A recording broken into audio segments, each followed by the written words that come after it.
Yung trapal dito mga tol sa aking kubo, tinanggal ko muna dahil inilipat ko doon sa aking tubig. Dahil ito ay trabahuin ko na. Lalagyan ko na ito ng mga babag, tapos lalagyan na ng atop, bubong, yung inakak na angilan. Gumawa na ako dito ng sandayan ng trapal, tapos inilagay ko na itong trapal, inilipat ko na dito sa aking tubig. Para pag ako ay maligo, maglaba, hindi na mainit, at dito na rin ako temporaring magsaing habang ako ay nagawa ng kubo. At pumunta na rin ako sa kalsada para manguha ng mga bato. 4 na bato lang ang aking gagamitin pero marami na ang aking kinuha para mayroong reserba. Ang area nga palang ito ay malapit lang sa kalsada. Kung marinig nyo yung ugong ng motor, yun dumaan.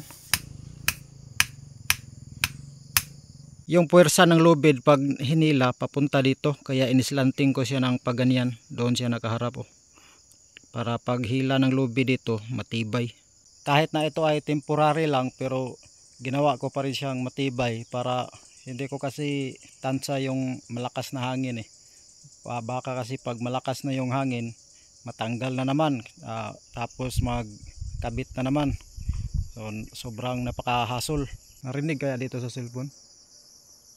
Ang daming bubuyog Meron sigurong yung mga bubuyog ba na galing doon sa gubat, pumunta sa kabila dito galing, tapos pumunta doon. Mga bubuyog. Yung bubuyog ba tawag doon, yung magbigay ba ng dugos, sa Bisaya dugos, sa Bisaya putyokan. Naglipat bahay siguro yon kasi nagsimula na namang magbulaklak ang mga kahoy dito sa banda, tapos pumunta sila doon. Ito na yung bato na aking kinuha, ilagay ko ito dito sa ilalim, tapos iganyan ko, ganyan ganyan, tapos talian para matibay siya.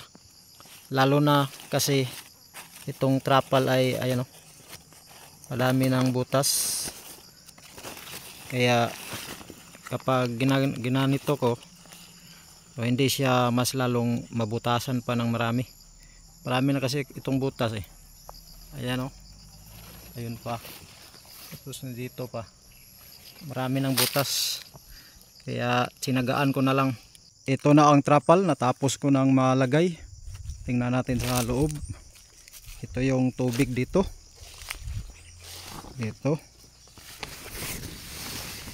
Pag ako ay maligo dito tapos maglaba, hindi na mainit.